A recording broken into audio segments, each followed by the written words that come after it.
Today we will start with workshop calculation and science. First we will start with the syllabus of this topic, this subject.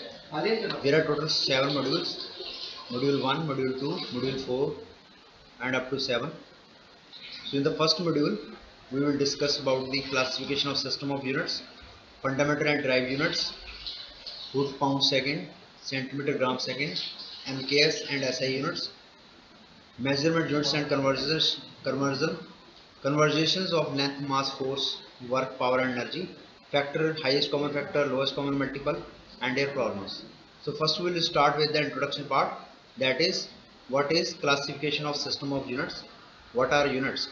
So classification, first we will start with the necessity of units. So all physical quantities are to be measured in terms of standard quantities. जैसे आपके पास length है, मास है, time है, उसको हमें major करना है. हमें ये तो पता है कि आज दिन हो रहा है, आज रात हो रही है, दिन बीतते जा रहे हैं, समय बीतते जा रहा है, 1 घंटा बीत रहा है, 2 घंटा बीत रहा है, लेकिन उसके यूनिट भी चाहिए ना. तो हमने सेकंड, आवर और डेज को उसमें यूनिट बना लिया टाइम के. फिर हमें पता है कि ये मास 1 kg है, 2 kg है, 3 kg है, 4 kg है. हमें मास को मेजर करना चाहिए था ना, हमें पता होना चाहिए कि मास कितना है, इसका वजन कितना है. तो हमने केजी यूनिट बना दिया, ग्राम यूनिट बना दिया, आउंस बना दिया. तो ऐसे हमारे पास जितनी फिजिकल क्वांटिटी उनको हमें मेजर करना है. चाहे वो सब्जी हो, उसको भी आप मेजर करते हो. अगर कहीं पे जाते हो तो आप बोलते हो 5 सब्जी, नहीं बोलते, आप बोलते हो 5 kg सब्जी, 4 kg सब्जी हमें चाहिए. अगर कहीं पे कपड़ा खरीदने जाते हो तो उनको बोलते हो हमें 5 मीटर 10 मीटर कपड़ा चाहिए. तो ये सारा है कि आपको पता होना चाहिए. आगे unit. Unit is defined as a standard और fix quantity of one kind used to measure other quantity of same kind. क्या होता है कि जैसे एक क्वांटिटी को मेजर कर रहे हैं तो उसको दूसरी जो स्टैंडर्ड क्वांटिटी उससे कंपेयर करते हैं. जैसे वेइंग मशीन वाला है तो वो क्या करता है, 1 kg का वजन उठा लेता है, 2 kg का वजन उठा लेता है, बट्टा जिसको बोलते हैं हम, वेट, मेटल के वेट होते हैं 1 kg 2 kg.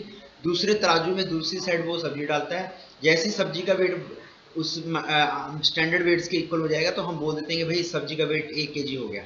अगर 2 kg का हम वेट यूज कर रहे हैं, दूसरी साइड बैलेंस में ये मशीन है, हम 2 kg मटेरियल डालेंगे, जैसे 2 kg होगा वो बैलेंस हो जाएगा, हमें पता लग जाएगा कि इस मटेरियल का 2 kg हो गया. तो जितनी भी क्वांटिटीज हैं, स्टैंडर्ड और fix quantity of one kind use to measure other quantities, तो ये हमारा यूनिट हो गया. जैसे केजी यूनिट है, मीटर यूनिट है, ठीक है. कपड़े का भी यही है, कपड़ा भी कैसे मेजर करते हैं. 1 मीटर कपड़े का स्टैंडर्ड होता है हर व्यक्ति के पास, चाहे वो इंडिया में बैठा हो चाहे फॉरेन में बैठा हो, 1 मीटर फिक्स है. इंडिया का 1 मीटर जो आपका स्केल है वो भी, फॉरेन का भी 1 मीटर, कहीं और कंट्री में जाओगे वो भी 1 मीटर फिक्स है. तो 1 मीटर से अगर 5 बार मेजर करोगे तो 5 मीटर कपड़ा हो जाता है. ऐसे हम परचेजिंग करते हैं. और उसके बाद आपका classification, fundamental units and drive units are 2 classification. अब फंडामेंटल यूनिट्स कौन से हैं, मास, लेंथ और टाइम, ये आपके फंडामेंटल हैं. आपको टोटल फंडामेंटल यूनिट्स बता देता हूँ. ये सारे यूनिट्स आपके फंडामेंटल यूनिट्स हैं, जिसमें लेंथ आता है, mass, time, current, temperature, light intensity. Length की यूनिट फुट भी हो सकते हैं, ये फुट पाउंड सेकंड है सिस्टम ऑफ यूनिट से आया है. सीजीएस सेंटीमीटर होगा, एमकेएस में मीटर होगा, एसआई में भी मीटर होगा. तो ये हमारे आगे 3 में डिवाइड है, फुट पाउंड स्क्वायर, सीजीएस और एमकेएस, मतलब 3 पद्धतियों में डिवाइड है. आप इनको स्टडी कर सकते हैं. मास का पाउंड होता है, फुट एफपीएस में पाउंड होगा, सीजीएस में ग्राम होगा, एमकेएस में किलोग्राम होगा. ऐसे ही आपका बाकी जो क्वांटिटी है, फिजिकल क्वांटिटी है, उनके भी यूनिट्स हैं. अब हम देखते हैं, फंडामेंटल तो हो गया हमारा क्लियर. अब ड्राइव्ड यूनिट्स की तरफ बढ़ते हैं. ड्राइव यूनिट्स होता क्या है, जैसे एरिया, वॉल्यूम, प्रेशर, फोर्स, ये ड्राइव्ड यूनिट्स हो गए. क्यों? क्योंकि ये इन क्वांटिटीज को कॉम्बिनेशन, परम्यूटेशन एंड कॉम्बिनेशन से बने हैं. जैसे लेंथ अपॉन टाइम कर दें तो वो बन जाता है हमारा वेलोसिटी. अगर मास अपॉन वॉल्यूम कर दें, मास अपॉन वॉल्यूम कर दें तो वो हमारा बन जाता है डेंसिटी. तो ऐसे ही हमारा वॉल्यूम हमें पता ही है, अगर length into breadth into height कर दें, 3 बार लेंथ लें, अगर लेंथ भी ले लें, एक आपका रूम, जिस रूम में बैठे हो उसकी लेंथ ले लो, उसकी ब्रेड्थ ले लो, उसकी हाइट ले लो, उसको मल्टीप्लाई कर दो, आपके पास वॉल्यूम आ जाएगा. area, which is length into time. So unit of area is meter square, because length unit is meter, breadth unit is meter. Now we must know how this formula has came into existence. We can check this with the help of this block. This is our block. You can say this is the area, and this area has some length which is L and breadth which is B. Suppose we have quantity A which is proportional to quantity B. It means if B will increase, A will increase. Like if you take example of money, more the amount of money you had, you will be happier. सो पैसे ज़्यादा पैसा होगा तो आप खुश रह पाओगे, it will give you happy. So means अगर पैसा बढ़ता जा रहा है तो मेरी खुशी भी बढ़ती जा रही है। तो मैं बोल सकता हूँ मेरा ये दोनों प्रोपोर्शनल हैं, मतलब पैसा मेरी खुशी प्रोपोर्शनल है, पैसे के ऊपर डिपेंड कर रही है। तो A is proportional to B, means अगर बी बढ़ेगा तो ए बढ़ेगा, अगर बी कम होगा तो ए भी कम होगा। तो वैसे ही मैं यहाँ पे देख सकता हूँ, यहाँ पे मेरी अगर लेंथ इंक्रीज होगी, अगर मैं लेंथ इंक्रीज कर दूँ, एल डैश कर दूँ, मैं इस सब्जेक्ट की लेंथ बढ़ा दूँ, तो देखो ध्यान से पता लग रहा है कि एरिया बढ़ रहा है। इट मीन्स मेरा एरिया लेंथ के प्रोपोर्शनल तो है ही है। और किसके प्रोपोर्शनल है? अगर मैं ब्रेड्थ बढ़ा दूँ, इस साइड बढ़ा दूँ, ब्रेड्थ भी इंक्रीज कर दूँ तो भी मेरा एरिया बढ़ेगा। It means area proportional to B है, ब्रेड्थ है। तो ओवरऑल मैं ऐसे लिख सकता हूँ, area proportional to length into breadth, और मैं प्रोपोर्शनलिटी का साइन हटा दूंगा। अभी हम बात करेंगे डेंसिटी। डेंसिटी क्या होता है? Mass of one volume. अभी अगर ध्यान से आप देखोगे, डेंसिटी मास वन वॉल्यूम तो है, हमें पता है मास एक फंडामेंटल क्वांटिटी है, वॉल्यूम एक ड्राइव्ड क्वांटिटी है। तो मास का यूनिट होता है केजी और वॉल्यूम का यूनिट होता है मीटर क्यूब। तो इसको हम सॉल्व करके हमारे पास डेंसिटी के यूनिट आ जाएंगे केजी पर मीटर क्यूब। फिर हमारे पास है स्पीड। स्पीड होता है डिस्टेंस अपॉन टाइम। डिस्टेंस का यूनिट हमें पता होता है मीटर, दूरी। लेंथ ही होता है डिस्टेंस, दो पॉइंट्स के बीच में जो ये है, ये शॉर्टेस्ट है, इसको डिस्टेंस बोलते हैं। डिस्टेंस ऐसे भी हो सकता है लेकिन हमें शॉर्टेस्ट पाथ लेना है, ठीक है। आप घूम के भी जा सकते हो एक पॉइंट से दो पॉइंट तक, लेकिन हमें शॉर्टेस्ट पाथ लेना है, तो ये आपका स्पीड में यूज होगा। Distance upon time is equal to speed. अब सेंटीमीटर पर सेकंड भी होता है, मीटर पर सेकंड भी होता है। ये तो हमारा है एमकेएस सिस्टम ऑफ यूनिट्स, ये है सीजीएस सेंटीमीटर ग्राम सेकंड। फिर हमारा आता था वेलोसिटी। वेलोसिटी और स्पीड में ज़्यादा फर्क नहीं है। वेलोसिटी की डायरेक्शन होती है डिस्प्लेसमेंट अपॉन टाइम, वेलोसिटी की एक डायरेक्शन होती है। अब हम डिस्कस करेंगे वेलोसिटी के बारे में। वेलोसिटी क्या होती है? वेलोसिटी होती है डिस्प्लेसमेंट अपॉन टाइम। स्पीड के बारे में डिस्कस कर लेते हैं, ये होती है डिस्टेंस अपॉन टाइम। स्पीड किसी भी डायरेक्शन में जाओ आप, जिगजैग जाओ, कैसे भी जाओ, तो ये पूरा हम मेजर करेंगे। ये पूरा लेंथ कितना हो गया ये मेजर करेंगे, और ये लेंथ सपोज एल हो गया हमारा। Length upon time is called speed. But जहाँ पे वेलोसिटी की बात आती है तो हम डिस्प्लेसमेंट देखते हैं। इस दोनों पॉइंट को स्ट्रेट लाइन में ज्वाइन करेंगे, ये होगी डिस्प्लेसमेंट। ये सपोज एल डैश आ गई डिस्प्लेसमेंट, तो L dash upon time it is called velocity. तो velocity has particular direction, velocity की डायरेक्शन होगी, स्पीड की डायरेक्शन नहीं होगी, इट इज डायरेक्शनलेस। कहीं भी हो, किसी भी डायरेक्शन में आपकी स्पीड हो सकती है, लेकिन वेलोसिटी एक ही डायरेक्शन में होगी। जैसे इस डायरेक्शन में हम इस डायरेक्शन में जा रहे हैं, तो from this side to this side ये हमारा डायरेक्शन हो गया, ठीक है। तो आगे आपका एक्सेलेरेशन क्या होता है? कभी कभी हमारी वेलोसिटी चेंज होती है, जैसे कार का एक्सीलेटर हो गया, आपका बाइक का एक्सीलेटर हो गया। जैसे एक्सीलेटर दबाते हो आपकी गाड़ी की स्पीड बढ़ जाती है। तो एक्सेलेरेशन होता क्या है? Change in velocity upon time taken. Velocity आपकी चेंज हो रही है, सपोज है पहले आपकी वेलोसिटी v1 थी, फिर आपकी कुछ टाइम के बाद आपने एक्सीलेटर दबाया, आपकी वेलोसिटी होगी v2 और टाइम लिया t। तो मेरी एक्सेलेरेशन होगी क्या? मैं a से डिनोट कर रहा हूँ, small a। Acceleration is equal to change in velocity upon time. तो इसके यूनिट भी क्या आएंगे? जो यूनिट वेलोसिटी के होंगे, वेलोसिटी के यूनिट हमें पता है मीटर सेकंड होता है, पर सेकंड होता है। टाइम का हमें पता है यूनिट सेकंड होता है। तो ओवरऑल आपके एक्सेलरेशन के यूनिट आ जाएंगे मीटर पर सेकंड स्क्वायर। ये रहा आपका एक्सेलरेशन का unit metre per second square. अब बात करते हैं मोमेंटम की। मोमेंटम होता क्या है?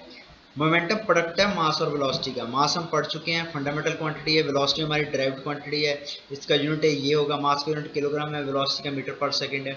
लेकिन मोमेंटम होता क्या है? जैसे कोई ट्रक है, उसके पास भी मोमेंटम होगा और उसके पास वेलोसिटी है। अगर वेलोसिटी नहीं है, वेलोसिटी जीरो है, तो कोई मोमेंटम नहीं होगा। अगर कोई प्लेयर एथलीट अब ट्रैक पे दौड़ रहा है, लगा रहा है, तो हम बोलते हैं ना कि उसके पास अभी मोमेंटम है, काफ़ी तेज भाग रहा है, और जैसे उसको स्टॉप करना वो स्टॉप नहीं कर पाएगा, वो आगे निकल जाएगा। जब कभी व्हीकल को स्टॉप करते हैं तो उसमें कुछ टाइम लग जाता है, उसका कारण मोमेंटम। व्हीकल में अगर मास है, मास हर चीज़ में होता है, कोई भी ऐसी चीज़ नहीं है जिसमें मास ना हो। मास इंटू वेलोसिटी, इन दोनों का प्रोडक्ट क्या कहलाता है? मोमेंटम। मास और वेलोसिटी का प्रोडक्ट कहलाता है मोमेंटम। तो ये बहुत इंपॉर्टेंट है मोमेंटम।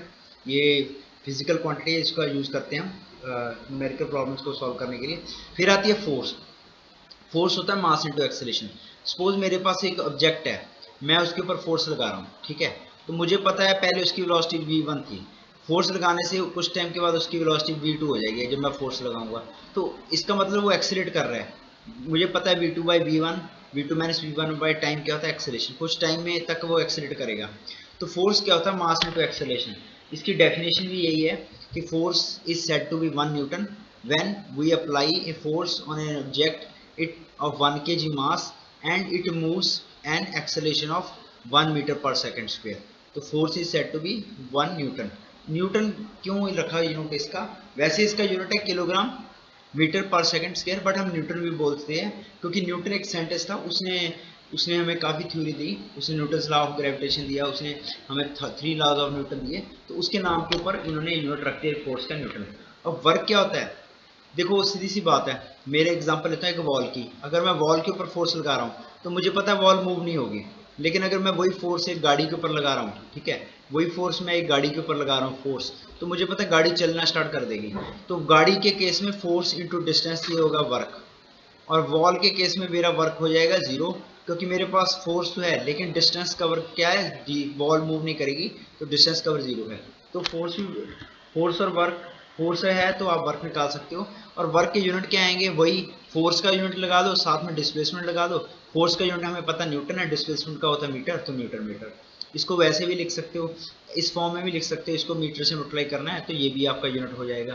ठीक है, बहुत आसान है ना। इसके बाद है आपका एनर्जी। एनर्जी क्या होती है? एनर्जी और वर्क दोनों सेम है। The capacity of doing work is called energy. हम बोलते हैं ना कि भाई मेरे में एनर्जी है, तो कितने जूल एनर्जी है? हमारे घर पे भी इलेक्ट्रिसिटी आती है, वो भी एनर्जी ही होती है, उसका यूनिट होता है किलोवाट, लेकिन वो एनर्जी नहीं होती, उसको हम पावर की कैटेगरी में रखेंगे, नेक्स्ट डिस्कस करेंगे। एनर्जी क्या यूनिट जूल होता है, आप बस ये लगाओ, जैसे हीट भी एनर्जी की कई फॉर्म होती है, हीट भी एक फॉर्म की एनर्जी है, ठीक है। पोटेंशियल एनर्जी होती है, जैसे हमारे पास जो रिवर्स होते हैं, जो हमारे पास जो डैम होते हैं, उनमें पानी के पास पोटेंशियल एनर्जी होती है, क्योंकि डैम में पानी स्टोर होता है तो वो काफ़ी हाइट पे स्टोर होता है, ये हाइट पे ये डैम में पानी स्टोर है, तो हमें पता है ये पोटेंशियल एनर्जी का इसको काइनेटिक एनर्जी में कन्वर्ट कर ये पानी के पास पोटेंशियल एनर्जी है, इसको हम काइनेटिक एनर्जी में कन्वर्ट कर इसका यूज़ कर सकते हैं हम टरबाइनों को घुमाने के लिए। ये टरबाइन आपकी घूमती है तो टरबाइनों को घुमाने के लिए यूज़ करते हैं। और क्या इसके बाद आपका है पावर। पावर क्या होता है? Work upon time. जो rate of doing work is equal to time, क्योंकि काम तो करना कुछ भी है। मैंने सिलेंडर उठाया, जब मैं यहाँ से स्टेशन चला गया, वो तो काम है, वो तो काम ही कहलाएगा, ठीक है। मैं यहाँ से, वो तो वर्क कहलाएगा, मैं यहाँ से स्टेशन तक चला गया, मैंने कुछ वर्क किया।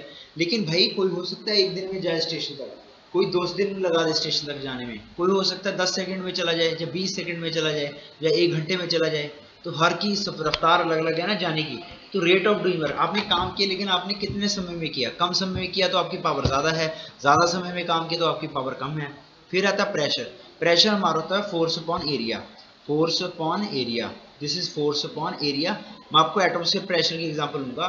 हमारे ऊपर भी बहुत सारा प्रेशर है, हमारे ऊपर इतना प्रेशर है, इतना भार है, मैं आपको बताता हूँ। हमारे ऊपर 1000, फिर उसके बाद 2 जीरो और इतना न्यूटन पर मीटर स्क्वायर का प्रेशर है, इतने न्यूटन पर मीटर स्क्वायर। अब मुझे एक चीज पता है, मुझे पता है वेट का यूनिट भी न्यूटन होता है। वेट भी एक तरह की फोर्स है, वेट भी एक तरह की फोर्स है।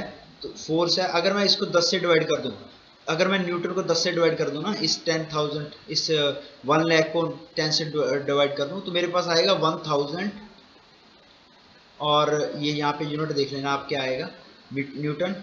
न्यूटन के नीचे ये एक्सेलरेशन, ये 10 कौन किसकी वैल्यू है? ये ग्रेविटी की वैल्यू है, तो मीटर पर सेकंड के नीचे आ जाएगा। इसको कैंसिल करके आप देख लेना, मीटर स्क्वायर और क्या यूनिट बनता है। मतलब हमारे ऊपर इतना प्रेशर है, मतलब 10,000, ये लगा लो 10,000 kg वजन हमारे ऊपर है। अगर हमारी चमड़ी की वैल्यू, चमड़ी की हम अगर सरफेस एरिया देख लें, जैसे बेड शीट होती है ना, बेड शीट होती है 2 मीटर स्क्वायर की होती है ना, वैसे अगर हमारी चमड़ी को फैला लें, पूरे बॉडी के सरफेस एरिया को देखें, तो कम से कम 1 मीटर स्क्वायर हमारे बॉडी का सरफेस एरिया होगा। हमारी बॉडी का सरफेस एरिया 1 मीटर स्क्वायर तो होगा, surface area of body 1 metre square होगा, ठीक है। तो 1 मीटर स्क्वायर के ऊपर 10,000 kg के बराबर हमारा वजन है। ये हमारा हो गया प्रेशर। अब हम बात करेंगे इम्पल्स के बारे में। इम्पल्स क्या होता है? इम्पल्स का यूज आपको ऐसे समझा सकते हैं कि जैसे कोई ग्लास है, ग्लास एकदम से धरती से टकराता है, धरती से टकराते हुए टूट जाता है। अब अगर मैं वही गिलास रुई के ऊपर गिरूं, या उस गिलास को रैप करके किसी पॉलीथीन में या किसी फोम में, थर्मोकोल में रैप करके उसको गिरूं, तो वो नहीं टूटेगा। तो कम टाइम में अगर कोई फोर्स लग जाए तो उसको इम्पल्स बोलते हैं। गाड़ियां टकराती हैं, वो इम्पल्स है, एक्सीडेंट होता है, इम्पल्स है। लेकिन वही गाड़ी अगर रुई के ढेर में टकराए तो उसको इम्पल्स कम लगेगी। मतलब फोर्स और टाइम का प्रोडक्ट, ये इम्पल्स कहलाती है। इम्पल्स की वैल्यू अगर ज़्यादा है तो इसका मतलब वो डेंजर है, फोर्सेस ज़्यादा ट्रांसफर हो रही हैं, चीज़ें टूट जाएंगी। इम्पल्स की वैल्यू अगर कम है तो इसका मतलब हमारा फोर्सेस कम है, चीज़ें नहीं टूटेंगी। ठीक है, तो इम्पल्स बहुत इंपॉर्टेंट है from engineering point of view. Next है हमारा स्ट्रेस।